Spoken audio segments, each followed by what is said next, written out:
everyone, it's Christina Hitchcock with Old National Investments. Thank you for taking the time out of your day to watch my video. I appreciate it.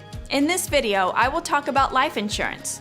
Is it missing from your plan? Life insurance may be a foundation of a sound financial plan, providing potential financial stability to a surviving spouse, children, or other family members in the event of your untimely death. Sadly, many Americans have no life insurance coverage whatsoever, and of those who do, many don't have enough. Appreciating the importance of having adequate life insurance is one step, while assessing your own unique needs is quite another. As a starting point, determine your net earnings after taxes as well as your routine living expenses. Then, take into account any outstanding debt, such as mortgage, education loans, or other loans, as well as future tuition bills and how much a surviving spouse might need to adequately fund a retirement nest egg. Generally, you'll want a benefit that will cover all of these expenses. Planning specialists sometimes say that it's a good idea to buy a policy that would provide the equivalent of 5 to 7 times your annual salary.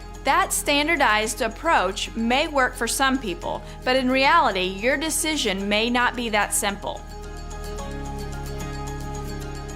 Once you have an idea of the coverage you need, evaluate whether term life or whole life insurance is more appropriate for you. Term life is the more basic and less expensive form of life insurance for people under age 50. A term policy provides coverage for a predetermined period of time, typically 1 to 10 years. Premiums increase at the end of each term and can become expensive for older individuals. Unlike many other policies, term insurance has no cash value. Benefits are paid only if you die during the policy's term. Whole life combines permanent protection with a savings component. As long as you continue to pay the premiums, you're able to lock in coverage at a level premium rate. Part of that premium accrues as cash value. As the policy gains value, you may be able to borrow up to 90% of your policy's cash value tax-free, although loans reduce the policy's death benefit and cash value, and may trigger a taxable event if the policy lapses.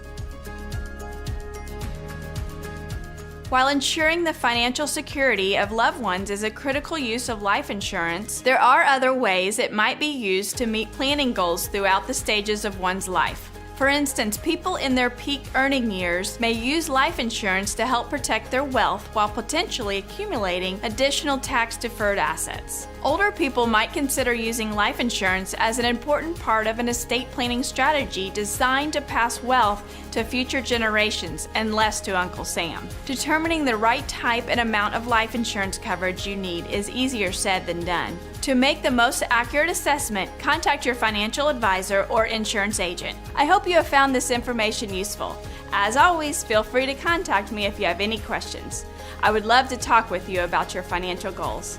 Until next time, thanks for listening and have a wonderful day.